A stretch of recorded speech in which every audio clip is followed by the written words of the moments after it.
நிமிர்ந்திரல் நேயர்களுக்கு அன்பான வணக்கம். நம்ம நிமிர்ந்திரல் யூடியூப் சேனலில் தொடர்ச்சியாக பல்வேறு அரசியல் கட்சியினுடைய பிரபலங்களை தான் சந்திச்சுட்டு இருக்கோம்.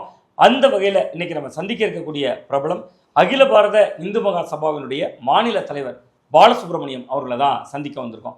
ஏன் இந்த சந்திப்பை நீங்கள் கேட்கலாம். ஒட்டுமொத்த நாகர்கோவில் முழுவதுமே ஒரு போஸ்டரை பார்த்தேன். நாகர்கோவில் தொகுதியில் போட்டியிடுகிறார் அப்படின்னே போட்டிருக்கு. பேசலாம் பாலசுப்ரமணியன்ஜி அவங்ககிட்டே. கேட்பதற்கும் பேசுவதற்கும் நிறைய இருக்கிறது, அவரிடமே பேசலாம். வணக்கம் சார். வணக்கம். வணக்கம். தேர்தலுக்கு தயாராகிட்டீங்க போல இருக்கு. எஸ். அண்மையில் சசிகலா அவர்களை கூட சந்திச்சுட்டு வந்தீங்க. கூட்டணியா, அது எப்படி சார் புரிந்துக்கிறது? நாங்கள் சசிகலா அம்மையாரை கூட்டணி விஷயமாக தான் சந்தித்தோம். ஏன்னா நகர்வுகள் பக்கத்தில் வந்தாச்சு, இனியும் சும்மா இருக்க முடியாது.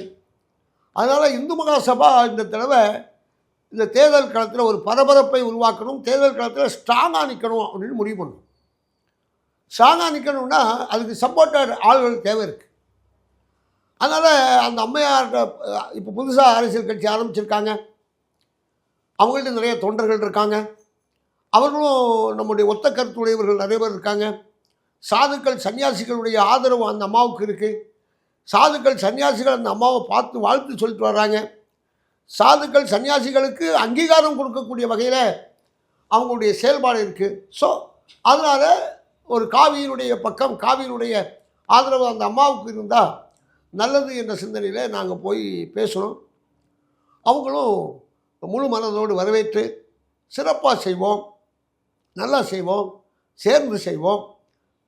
வரக்கூடிய 2026 சட்டமன்ற தேர்தலில் ஒரு பெரிய மறுமலர்ச்சியை உருவாக்குவோம், மாற்றத்தை உருவாக்குவோம் அப்படின்னு அவங்க சொன்னாங்க. அதனால் கூட்டணிக்கான ஒரு அச்சாரமாகத்தான் அவர்களை சந்தித்தோம். சரி, இப்போ மிக மிக முக்கியமாக பார்த்தா கடந்த தேர்தல்களில் நீங்கள் பாஜக ஆதரவு நிலைப்பாட்டை எடுத்திருந்தீங்க, ஒரு இந்து அமைப்பு அப்படிங்கக்கூடிய முறையில். அதே மாதிரி சசிகலா அவர்கள் அந்த கட்சியினுடைய பொதுச் செயலாளர்னு ஒரு வழக்கு போட்டிருந்தாங்க அதிமுகவுக்கு. அந்த வழக்கு ஒரு கட்டத்தில் நீர்த்து போய் நீங்கள் தனிக்கட்சியை ஆரம்பிச்சிட்டாங்க. அவங்களுக்கும் ஒரு அரசியலில் அடுத்த நிலைக்கு போவதற்கான வலுவான கூட்டணி அமையலை. நீங்களும் பெரிய அளவில் எந்த கூட்டணியும் இந்த காலகட்டத்தில் அமைக்கலை. அப்போ கிட்டத்தட்ட இது ஒரு கைவிடப்பட்டவர்களோட கூட்டணி ஆயிராதா? நீங்கள் சொல்கிறது கரெக்ட். பிஜேபிக்கு போன தடவை கொஞ்சம் உதவி செய்தோம். டெல்லியிலேருந்து அவங்க சொன்னாங்க, இங்கே இருக்கக்கூடிய வேட்பாளர்கள் நமக்கு ரொம்ப பரிச்சயமானவங்களாக இருந்தாங்க. அவங்க நம்மகிட்ட சில கமிட்மெண்ட் சொன்னாங்க, உங்களுக்கு இந்த மாதிரி வசதி வாய்ப்புகள் எல்லாம் செய்து தருவோம் பிரச்சாரத்துக்காகன்னு சொல்லி. ஆனால் அவங்க அதை செய்யவும் இல்லை, அதை பற்றி நாங்கள் கவலையும் படலை. ஏன்னா அவர்களை நம்பி நம்ம அரசியலுக்கு வரல. பிஜேபியை பொறுத்தளவில் நம்மளோட நண்பர்கள் தான், அங்கே இருக்கிறவங்களாம் நம்முடைய நண்பர்கள், இதெல்லாம் நம்முடைய பகுதியை சேர்ந்தவர்கள் தானே, எல்லாம் அன்பாக இருப்பாங்க. ஆனால் பிஜேபின்னு வரும்போது அவங்க ஒரு அணியில் இருப்பாங்க, நம்ம இன்னொரு அணியில் இருப்போம். ஸோ நமக்கு அவங்களுக்கும் 7ஆம் பொருத்தம். ஏன்னா அவங்க சங்க பரிவார், நாங்கள் இந்து பரிவார். ஸோ ரெண்டுக்கும் வித்தியாசம் இருக்கிறது. அப்போ நாங்களாம் பிஜேபியை தூக்கி சுமந்தவர்கள் தான் ஒரு காலத்தில். அதனால் அயோத்தி வழக்கே மனுதாரரே நீங்கள் தானே? எஸ் எஸ், அதை அவங்க கிரெடிட் எடுத்துக்கிட்டாங்க. அதுதான் பிஜேபி. பிஜேபியினுடைய ராஜதந்திரமே அதுதான். அயோத்திக்கு வழக்கு போட்டது நம்ம, வழக்காடுனது நம்ம, வழக்குக்கு காசு செலவு கொண்டது நம்ம, வெற்றி பெற்றோன்னா அதனுடைய கிரெடிட் எடுத்துகிட்டு அந்த மாதிரி. ஒரு வகையில் உங்களை விட அவங்களுக்கு கட்டமைப்பு இருக்குல்ல, அதனால அந்த கரெக்ட். நாங்களும் அதை என்ன செய்யலை, பெருமையாக தான் நினைத்தோம். நமக்கு அயோத்தியில் வெற்றி பெற வேண்டும், அந்த ஒன்று தான் நம்முடைய லட்சியம். அது வெற்றி பெற்றோம், கோவில் கட்டியாச்சு, பிரமாதமாக பண்ணியிருக்காங்க, நாட்டுக்கு சமர்ப்பணம் பண்ணியிருக்காங்க, சந்தோஷம். ஸோ சசிகலா அம்மையார் ஜெயலலிதாவோடு இருந்தவங்க, பல்வேறு கட்டங்களில் துரோகத்தால் வீழ்த்தப்பட்டவங்க. துரோகம்தான். எனக்கு ஓபிஎஸ்ஸா இபிஎஸ்ஆர்னா ஓபிஎஸ்க்கு தான் டிக்கடிப்பேன். ஏன்னா அந்த ஆள் சொன்னதை செய்தார் அம்மையார்கிட்ட, ஜெயலலிதா அம்மையார்கிட்ட. ஆனால் இவர் சொன்னதையும் செய்யலை, சொல்லாததை செய்தவர் இவர். ஸோ இந்த சசிகலா அம்மையார் இந்த மாதிரி கட்சியை ஆரம்பிக்க வேண்டிய ஒரு நிர்பந்தம் வந்தது. அதிமுக இணைந்திருந்தால் நமக்கு ஒன்றும் நாளைக்கு இணையலாமா இருக்கலாம். ஆனால் இந்த காலகட்டத்தில் அவங்க ஒரு கட்சி ஆரம்பித்து, புதிய கட்சி, அதுக்கான ஏற்பாடு, தேர்தல் ஏற்பாடுக்காக வந்திருக்காங்க. நம்ம பிஜேபிக்காரங்க யாரும் நம்மள்கிட்ட பேசுகிறது இல்லை, ஒன்றும் செய்கிறதில்ல. அவங்க ஜாதி ரீதியான ஒரு அமைப்புகளை தேடி தேடி போகிறாங்க. எந்த சின்ன சின்ன ஓட்டாக இருந்தாலும், சின்ன சின்ன ஆளுமையாக இருந்தாலும் அவர்களெல்லாம் சேர்த்துக்குவாங்க, ஜாதி ரீதியான அமைப்புகளை. ஸோ நமக்கு ஜாதி இல்லாத ஒரு அமைப்பு, எல்லா ஜாதியும் உயர்ந்த ஜாதின்னு சொல்லக்கூடிய ஒரு அமைப்பு. இந்த ஜாதிக்குள்ளே தான் இந்த ஜாதி உயர்ந்தது, அந்த ஜாதி தாழ்ந்தது, அதெல்லாம் கிடையாது. All of you same. இது எங்களுடைய மனப்பான்மை. ஸோ ஜாதி ரீதியாக நாங்கள் இல்லை. அதனால் அவங்களுக்கு ஹிந்துத்துவத்தை பேசுவது, ஹிந்துத்துவங்கிறது ஒரு தர்மம் சார்ந்த விஷயம். இல்லை, எனக்கு இதில் தான் ஒரு சின்ன முரண் இருக்குது சார். பாஜகவே இந்துத்துவ அரசியல் செய்துன்னு தான் திமுகலாம் வைக்கக்கூடிய விமர்சனம். நீங்கள் பாஜக செய்கிறது இந்துத்துவ அரசியல் இல்லைன்னு பேசுகிறீங்க. திமுகவுக்கு பாஜகவை பற்றி தெரியல, அவர்களுடைய பார்க்கக்கூடிய பார்வை. ஏன்னா பாஜகவில் இந்துக்கள் அதிகமாக இருக்காங்க. இந்துக்கள் அதிகமாக இருக்கிறதுனால அது ஹிந்துத்துவம் இல்லை. திமுகவிலையும் இந்துக்கள் அதிகமாக இருக்காங்க. எல்லாரும் கோயிலுக்கு போகிறாங்க, சாமி கும்பிட்றாங்க, சாமியை ஏசுகிறவங்களும் இருக்காங்க, சாமி கும்பிட்றவங்களும் இருக்காங்க. அதனால் இது இந்துத்துவத்தினுடைய கட்சி இல்லை. அது ஏடிஎம்கேயும் அதே மாதிரி தான். எல்லா அரசியல் கட்சியிலும் இந்துக்கள் தான் மெஜாரிட்டி. அதே மாதிரி பிஜேபியில் ஆளுமைத்தன்மையில் இருக்கக்கூடியவர்கள் ஹிந்துக்கள். இந்துத்துவத்திற்கு ஆதரவாக இருக்கக்கூடிய அமைப்பு தானே தவிர அது இந்துத்துவ கட்சி இல்லை. சரி, இப்போ நீங்கள் கன்னியாகுமரி மாவட்டத்தில் எந்தெந்த தொகுதிகளில் அகில பாரத இந்து மகாசபா குறித்து வச்சுருக்கீங்க போட்டியிடணும்? இப்போது தமிழ்நாட்டில் 234 தொகுதியிலும் போட்டியிடுவதற்கான ஒரு முயற்சியில் அனைத்து இந்து இயக்கங்களுடைய கூட்டமைப்பு இந்து பரிவாரோடு சேர்ந்து நாங்கள் திட்டம் போட்டோம். கிட்டத்தட்ட 105 இடங்களில் வேட்பாளர்களை டிக்ளேர் பண்ணோம். கன்னியாகுமரி மாவட்டத்தில் 6 சட்டமன்ற தொகுதியிலையும் அவங்க வேட்பாளரை டிக்ளேர் பண்ணி களவேலை செய்துட்ருக்கோம். ஸோ கன்னியாகுமரி தொகுதியில் கன்னியாகுமரி, நாகர்கோவில், பத்மநாபபுரம், குளச்சல், கிள்ளியூர் எல்லா தொகுதியிலுமே நம்ம கேண்டிடேட் இருந்துச்சு தயார் பண்ணி இப்போ போய் கள பண்ணி ஆரம்பித்தாச்சு. அதனால் நாகர்கோவிலில் நீங்களே போட்டிடுறீங்க? நாகர்கோவிலில் நம்மளே போட்டுவிட்டோம். நாகர்கோவில், கன்னியாகுமரி இது வந்து நம்முடைய சொந்த ஜென்மஸ்தான். நம்முடைய நிறையா வேலை எங்கே செய்து வச்சுருக்கோம், இங்கே செய்து வச்சுருக்கோம். அதனால் கன்னியாகுமரி மாவட்டத்தில் ஏகதேசம் எல்லா தொகுதியிலும் நிற்க வேண்டும் என்று தான் நாங்கள் முடிவு பண்ணி அதுக்கான வேலைகளை செய்வோம். நாகர்கோவில் தொகுதியை பொறுத்தவரை பாஜக, திமுக அந்த இருமுனை போட்டி அரசியல் கூர்மையாக இருக்கும். அதுக்கு மத்தியில் தாப்பாசு எந்த அளவுக்கு கவனிக்கப்படக்கூடிய இடத்துல இருக்க முடியும்னு நம்புறீங்க? தாப்பாஜினாலே இங்கே எல்லாத்துக்கும் தெரியும், தெரியாத முகம் இல்லை. நம்ம எப்போ மக்கள் அழைத்தாலும் என்ன நேரத்தில் அழைத்தாலும் போகக்கூடியவங்க. நம்முடைய கூடால இருக்கக்கூடிய சகோதரர்களும் அந்த மாதிரி செயலாற்றக்கூடியவங்க. அதனால் எங்களுக்கு வந்து ஏற்கனவே ஒரு ஃபேஸ் இருக்குது. ஏற்கனவே களப்பணி ஏற்கனவே ஒரு கிட்டத்தட்ட ஒரு 30-40 வருஷமாக இந்த பகுதியிலேயே நம்ம அதிகமான வேலை செய்துட்ருக்கோம். எலெக்ஷனுக்காக இல்லை, மக்களுக்காக. நம்முடைய சௌகரியம், நம்மளை பராமரிக்கிறது, நம்மளை பாதுகாக்கிறது எல்லாமே இந்த பகுதியுடைய மக்கள். அதனால் எல்லா மக்களும் நமக்கு தெரிஞ்சவங்க. எல்லா சமுதாயத்தை சேர்ந்தவர்களும் நம்மளோட இருக்காங்க. எல்லாரும் அண்ணன் தம்பியாக இருக்கக்கூடிய ஒரு சூழ்நிலை நம்ம இங்கே இருக்குது. அதனால் நமக்கு டிஎம்கே பற்றி கவலை இல்லை. டிஎம்கே வந்து எப்போவுமே இந்துக்களுக்கு விரோதியாக ஒரு கட்சியாக இருக்குது. அதனால் நமக்கு அதே மக்கள்கிட்ட நம்ம எடுத்து சொல்லும்போது மக்கள் உணர்ந்து கொள்வாங்க. நம்முடைய பிஜேபியில் யாரை நிறுத்துறதுனே தெரியலை. ஏற்கனவே அங்கே உள்கட்சி பிரச்சனை இருந்துகிட்டு இருக்கு. யார் நீயா நானா, அவர் யாருன்னா இவரை பிடிச்சி நிறுத்துவார், இவர் யாருன்னா அவரை பிடிச்சி நிறுத்துவார். நாகர்கோவில் மாநகராட்சி தேர்தலையே நம்ம பார்த்தோம். பகுதி பேர் அங்கே போனால், மிகுதி பேர் இங்கே போகிறான். இங்கே டிஎம்கேயும் பிஜேபியும் கூட்டு தான். பிஜேபியும் டிஎம்கேயும் எதிரி இல்லை. எப்போ வேணாலும் அவங்க என்ன செய்துக்குவாங்க, உள்குத்து குத்திக்குவாங்க. நாகர்கோவிலை பொறுத்தளவு மாநகராட்சியில் அத்தனை நடந்தது. இங்கே உள்ள டிஎம்கேக்காரங்க பிஜேபிக்கு ஒர்க் பண்ணாங்க, பிஜேபியில் உள்ளவங்க டிஎம்கேக்கு வந்தாங்க. ஸோ நீ அங்கே காலை பிடிச்சி இழுத்தா இவன் இங்கே காலை பிடிச்சி இழுப்பான். எல்லாம் அப்படி தான் இருப்பாங்க. ஸோ அது அவர்கள்லாம் அது குடும்ப சண்டை மாதிரி சண்டை போட்டுக்குவாங்க. நம்ம அப்படி இல்லை. இந்த மக்களுக்கு நல்லது செய்து கொண்டு இருக்கிறோம், நல்லது செய்வோம் என்ற நம்பிக்கை நமக்கு இருக்குது, மக்களுக்கும் நம்ம வேலை இருக்கும். உங்களுக்கு போட்டின்னு யாரை பார்க்குறீங்க சார்? நாகர்கோவில் தொகுதியில் திமுக உங்களுக்கு போட்டியா, பாஜக போட்டியா? யாருடைய பெரிய பிரதான எதிரியாக நினைக்கிறீங்க? இதில் எனக்கு 2 பேருமே எதிரி தான். 2 பேருமே எதிரி தான். ஆனால் போட்டிங்கிறது எனக்கு அது தெரியலை. எனக்கு வந்து வெற்றிக்கான வழிகள் தான் தெரிந்து கொண்டிருக்கிறது. ஏன்னா மக்கள் எங்க பார்த்தாலும் நம்புறீங்களா? பல யதார்த்தம் உணர்ந்தவர் நீங்க. ஆமா, கிட்டத்தட்ட 2 கட்சிகளுமே கிட்டத்தட்ட பணத்தை அதிகமா செலவு பண்ணுவாங்க. கிட்டத்தட்ட ஆள் படை அம்பாரி எல்லாம் திரட்டுவாங்க. ஒரு கட்சிக்கு மாநிலத்தில் ஆளணும்னு ஆசை, திமுக சொல்ற மீண்டும் ஆளணும்னு ஆசை, பாஜகவுக்கு ஏதாவது வழியில இங்க ஆட்சியில கூட்டணி ஆட்சி அமைஞ்சிராதான் ஆசை. இதற்கு மத்தியில் அகில பாரத இந்து மகாசபா வேட்பாளர் தாப்பாஜி அவர்கள் கவனிக்கப்பட முடியுமா? அதாவது அவங்க எல்லாம் பணபலத்தில் இருக்காங்க. பணம் தான் எல்லாத்தையும் சாதிக்கும்னு நினைக்கிறாங்க. பணம் கொடுத்தா தான் அவங்களுக்கு கூட்டம் வரும். கடைசி வரை பணம் வரலன்னு வைங்களேன், அவங்களுக்கு கூட்டம் வராது. ஏற்கனவே மக்கள் வந்து ரொம்ப டேமேஜ் ஆகி உட்கார்ந்துருக்காங்க, விரக்தியில் உட்கார்ந்துருக்காங்க. அப்படிப்பட்ட காலகட்டத்தில் போன எலெக்ஷனில் ஏடிஎம்கேயும் பிஜேபியும் தனித்தனியாக நிற்கிறாங்க எம்பி எலெக்ஷனில். இப்போ எல்லாம் சேர்ந்து நிற்கிறாங்க. அது வந்து பொருந்தக்கூடிய கூட்டணின்னு சொல்ல முடியாது. அது வந்து அதுவும் பொருந்தாத கூட்டணி. அங்கே உள்ளவன் இங்கே காலம் இழுப்பான், இங்கே உள்ளவன் அங்கே காலம் இழுப்பான். நீங்கள் பார்த்தீங்கன்னா தெரியும், இந்த தொகுதியில் இருக்கக்கூடிய ஒரு நபர் அவர் ஜெயிக்கக்கூடாது என்பதற்காக இப்போவே என்ன செய்தாச்சு, வேலை செய்ய ஆரம்பித்தாச்சு. அப்படிப்பட்ட ஆட்கள்லாம் இருக்காங்க. அவங்கள்ட்ட கூட்டம் கூட்டுவதற்கான எக்யூப்மெண்ட்ஸ் உண்டு, அதுக்கான பணம் கொடுப்பதற்கான ஆள்கள் உண்டு. ஆனால் நம்மளை விரும்பக்கூடிய மக்கள் படை நம்மகிட்ட இன்னும் உண்டு.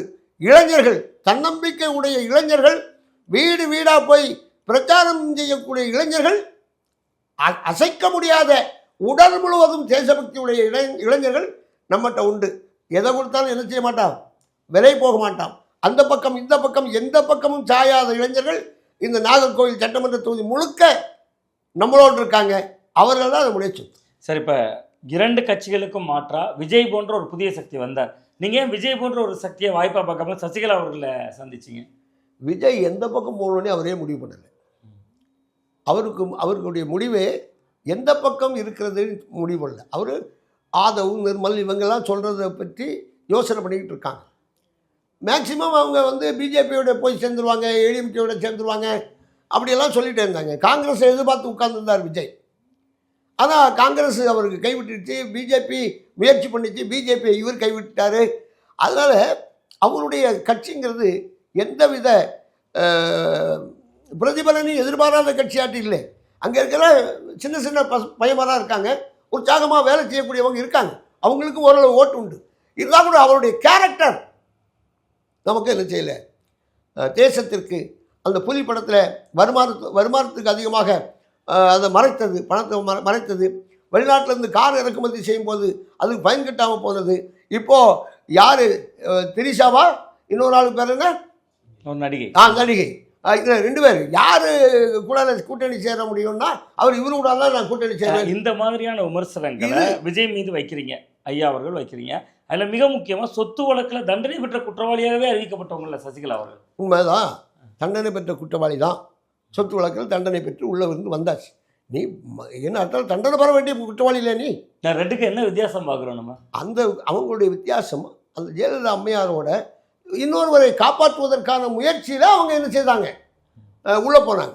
இது அப்படி இல்லை, நேரடியாக பானைக்குள்ள வந்து நானே எடுத்துக்கோன்னு சொல்கிறது தெரியாது உங்களுக்கு. இது ஒன்மேன் ஷோ. அது அப்படி இல்லை, ஒரு கூட்டணி. அதில் இன்னொருத்தரை பாதுகாப்பதற்காக அவ்வளோ பழியையும் தானே வாங்கிட்டு உள்ளே போயிட்டு வந்தாங்க. அதுதான் யதார்த்தம். இவங்களா திருடி சேர்த்து வச்சது இல்லை. அந்த பார்ட்டிக்கு உள்ள விஷயத்தை அத்தனையும் இவங்க கவனித்ததுனால இவங்க உள்ளே போக வேண்டியது. சரி, இப்போ நிறைவாக ஒரு கேள்வி சார். நாகர்கோவில் தொகுதியில் எதை முன்னிலைப்படுத்தி பிரச்சாரம் செய்ய போகிறீங்க? நாகர்கோவில் தொகுதியை முதன்மையான தொகுதியாக மாற்றுவோம். நாகர்கோவிலில் கோவில்கள் எல்லாம் சிதறமடைஞ்சிருக்கு, கோவிலுடைய சொத்துக்களை எல்லாம் இல்லாமல் ஆகிட்டு இருக்கு. அதை நம்ம சரி பண்ணக்கூடிய வேலையை செய்வோம்.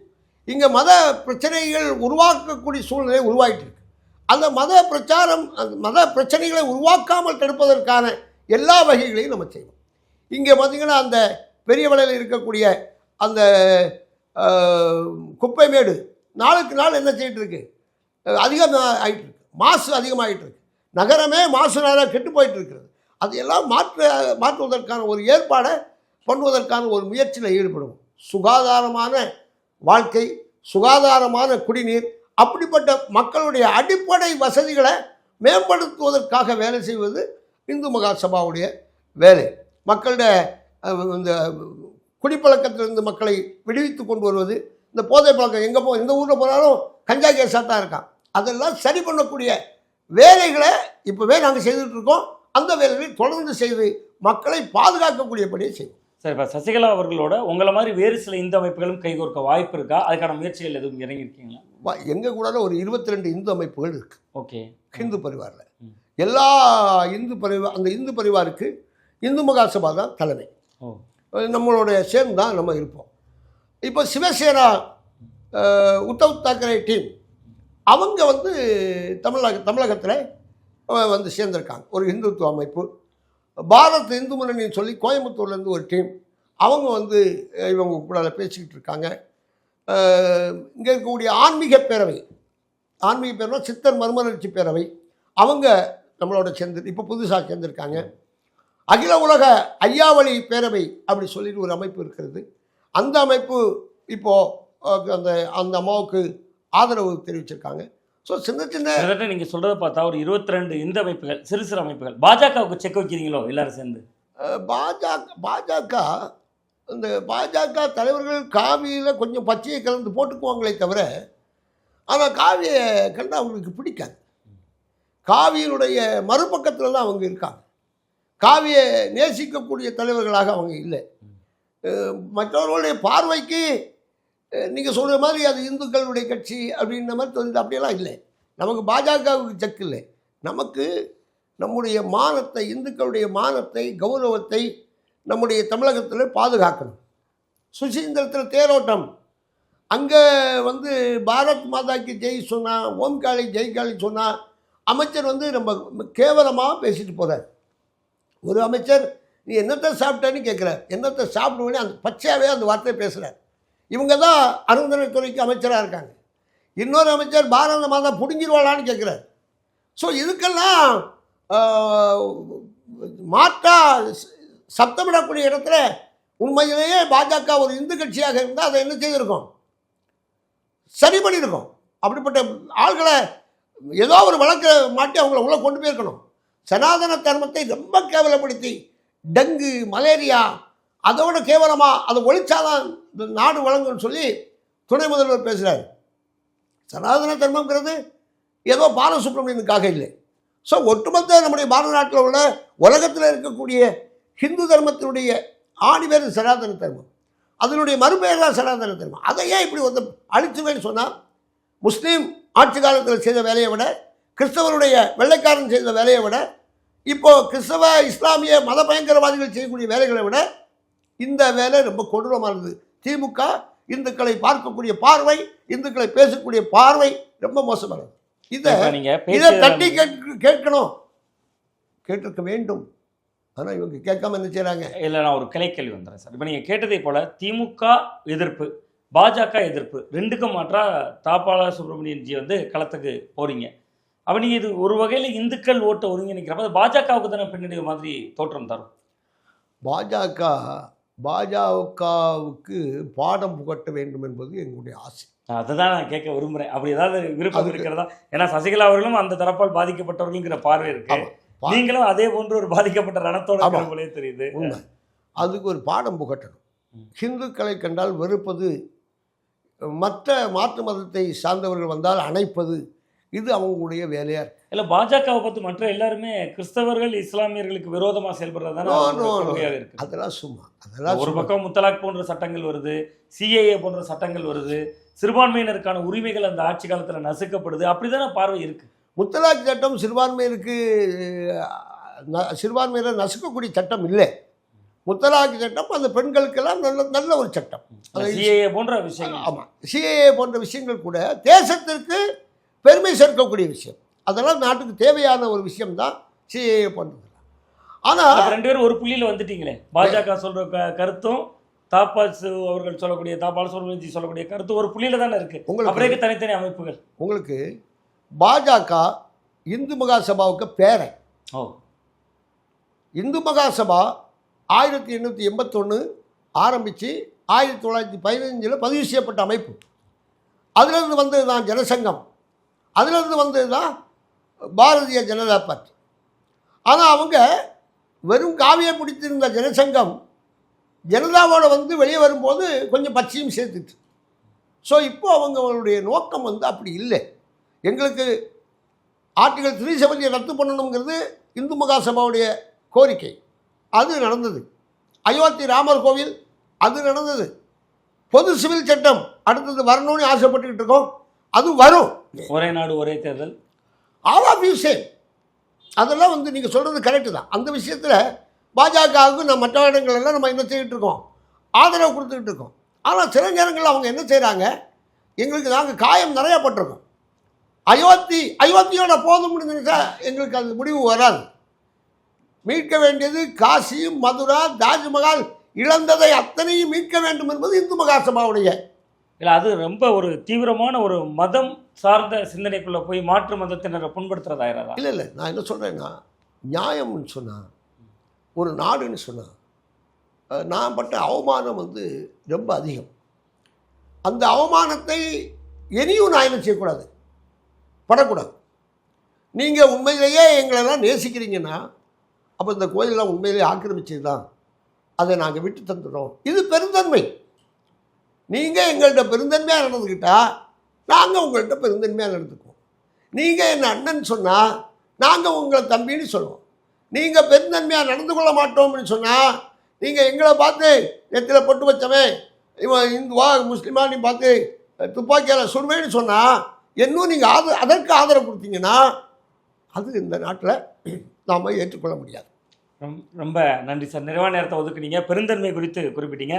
நாகர்கோவில் தொகுதி மக்கள் எந்த அளவுக்கு பெருந்தன்மையோடு வாக்குகளை போட போகிறாங்கிறதும் நமக்கு மே 4ஆம் தேதி தெரிஞ்சிடும். தேர்தலுக்கு இன்னும் 30-35 நாட்களுக்கு மேலே இருக்குது. நம்ம அவ்வப்போது தொகுதியினுடைய நிலவரம் குறித்தும் நீங்கள் தொகுதி மக்கள்கிட்ட பேச வேண்டிய விஷயங்கள் குறித்தும் நம்ம சேனல்லே அப்பப்போ பேசிக்கலாம். ரொம்ப நன்றி. நல்லது. மகிழ்ச்சி மகிழ்ச்சி மகிழ்ச்சி.